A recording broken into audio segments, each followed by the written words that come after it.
benzinske pumpe, skrene se desno i preko Lima do mosta ulazi se u područje.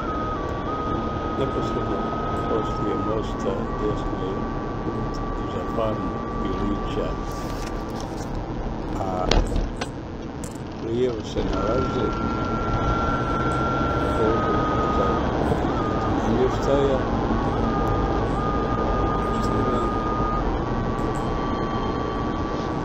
Čardak Kučana, supermarket Eperbund, a desno Selektor, Bravarija Elksir i kafana.